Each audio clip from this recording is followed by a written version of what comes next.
திமுகவுக்கு எதுக்கு வாக்களிக்கணும்? பள்ளிக்கூட பையன் பிள்ளை கையில எல்லாம் கஞ்சாவை கொடுத்து கல்லூரி மாணவர்கள் கையில் இன்னைக்கு போதைப் பொருளை கொடுத்திருக்காங்க, அதுக்காக வாக்களிக்கணுமா? அம்மாவுக்கு 1000 ரூபாய் கொடுக்குறோம், மகளுக்கு 1000 ரூபாய் கொடுக்குறோம், 2 பேரும் சிம் கார்டு போட்டு யாரு கூட பேசிட்டு தெரியுங்கன்னு பேசினாரு மூத்த அமைச்சர். அவர் பேசிய பேச்சுக்காக வாக்களிக்கணுமா? கோயில்ல சாமி கும்பிட்டு நின்னுட்டு இருக்கிற பக்தர்களை பார்த்து சோறு திங்கறியா வேற ஏதாவது திங்கறியான்னு நான் வெளியே சொல்ல முடியாத கொச்சையான வார்த்தைகள்ல பேசுறாரு ஒரு அமைச்சர் சேகர் பாபு, அவருக்காக வாக்களிக்கணுமா? இல்ல சிறைக்குள்ள போய் ஜெயில உட்கார்ந்துக்கிற போது அமைச்சராக வச்சிருந்தாங்களே செந்தில் பாலாஜி, அதுக்காக வாக்களிக்கணுமா? கள்ளச்சாராயம் காட்சி 120 பேரை கொண்டானே திமுக காரன் கண்ணுக்குட்டி, அந்த கள்ளச்சாராயம் காட்சிக்கிறவனுக்கு வாய்ப்பளி வாழ்வழித்து அந்த கள்ளச்சாராயத்தை விற்பதன் மூலமாக லாபம் அடைந்த இந்த திமுக குடும்பத்திற்கு மீண்டும் கள்ளச்சாராயம் காய்ச்சலுக்காக வாக்களிக்க சொல்றீங்களா? எதுக்காக வாக்களிக்கணும்? மாநாட்டிற்கு வந்த இளைஞர்களினுடைய மேசை மீது பீர் பாட்டில்களை அடுக்கிய திமுகவிற்கு எதற்காக மீண்டும் பீர் பாட்டில் வேணும்னு வாக்களிக்கணுமா? 2.5 வயசு குழந்தையை கிருஷ்ணகிரியில பாலியல் வன்புணர்வு செய்து கொலை செய்து 4 மாதம் கழித்து கைது செய்யப்படுறாரு ஒரு திமுக காரன். அந்த குழந்தையினுடைய உடற்கூறாய்வுல அந்த ரிப்போர்ட்டையே மாத்தி இருக்கிறான். அதுக்காக மறுபடியும் திமுக காரனுக்கு வாக்களிக்கவா? அண்ணா பல்கலைக்கழகத்திற்குள்ள வந்து பல்கலைக்கழகத்திற்குள்ளேயே வைத்து ஒரு மாணவியை நாசம் செய்தானே அந்த மாணவி அழுத்தம் திருத்தமாக சொன்னாரே அவன் ஒரு சாரோடு பேசினான் என்று சொல்லி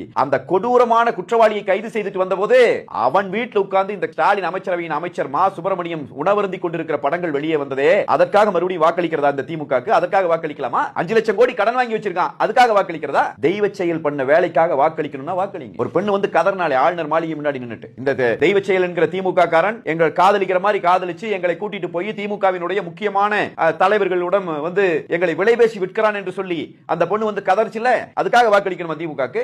ஈசிஆர் சாலையில திமுக கொடி கட்டின வண்டியில 4 பேர் பெண் பிள்ளைகளை துரத்திட்டு ஓடுனாம் பார், அவனுக்காக வாக்களிக்கவா? அந்த துரத்திட்டு போனவன் யாருன்னு கூட இன்னைக்கு வரைக்கும் கண்டுபிடிக்கலையே இந்த காவல்துறை, அவனுக்காக வாக்களிக்கவா? இதோ 12வது படிக்கிற பிள்ளைய நாசமணி வீசிட்டு போயிட்டானே தூத்துக்குடியில, 10 நாள் கண்டுபிடிக்க முடியல இந்த அரசாங்கத்தினால, கையாளாகாத அரசாங்கத்தினால, அதுக்காக வாக்களிக்கவா? இல்ல அந்த புள்ளை எதுக்கு புதற்கு பின்னாடி போனான்னு திமுக காரவர்தனை விட்டு பேச வச்சாங்க பாருங்க, அதுக்காக வாக்களிக்கலாமா? எதுக்காக வாக்களிக்கணும் திமுகக்கு? கோர்ட்டுக்குள்ளேயே வந்து அருவாள் வச்சு வெட்டி கொலை செய்ததுக்காக வாக்களிக்கிறதா? ஒரு ஊடகவியலாளனுடைய வீட்டுக்குள்ள வந்து செப்டிக் டேங்க் தண்ணி கொண்டு ஊத்தி விட்டு கருத்துரிமையை நசுக்குனானே அதுக்காக வாக்களிக்கவா? யாரையுமே பேச விடாம தடுத்து கொண்டிருக்கிற இந்த திமுக எந்த பத்திரிகையாலும் வேலை செய்ய முடியாது. எவனெல்லாம் கூல கும்பிடு ஓடுறானோ, எவனெல்லாம் சல்யூட் அடிச்சு நிக்கிறானோ, எவனெல்லாம் திமுக கொடுக்கிற காசுக்கு வாலாட்டுகிறானோ அவனையெல்லாம் பத்திரிகையாளனாக ஏற்றுக்கொண்டு மற்ற பத்திரிகையாளர்களை எல்லாம் வேட்டையாடிட்டு இருக்கிற திமுக, அதுக்காக வாக்களிக்கிறதா? எதுக்கு வாக்களிக்கணும் திமுகக்கு? திமுக என்பது முழுமையாக தோற்று போயிருக்கிறது. இந்த திமுகவுக்கு மீண்டும் ஒரு முறை வாக்களிப்பதும் ஒன்றுதான், நமக்கு நாமே வாய்க்கரிசி போட்டுக் கொள்வதும் ஒன்றுதான். இதை தமிழ்நாட்டு மக்கள் தெளிவாக புரிந்து கொண்டு இந்த எல்லா வகையிலும் தமிழ்நாட்டை நாசப்படுத்தி சீரழித்து இருக்கிற இந்த திமுகவை இந்த தேர்தலிலே புறக்கணிக்க வேண்டும், தூக்கி எறிய வேண்டும். அதுதான் நாம் வைக்கிற கோரிக்கை.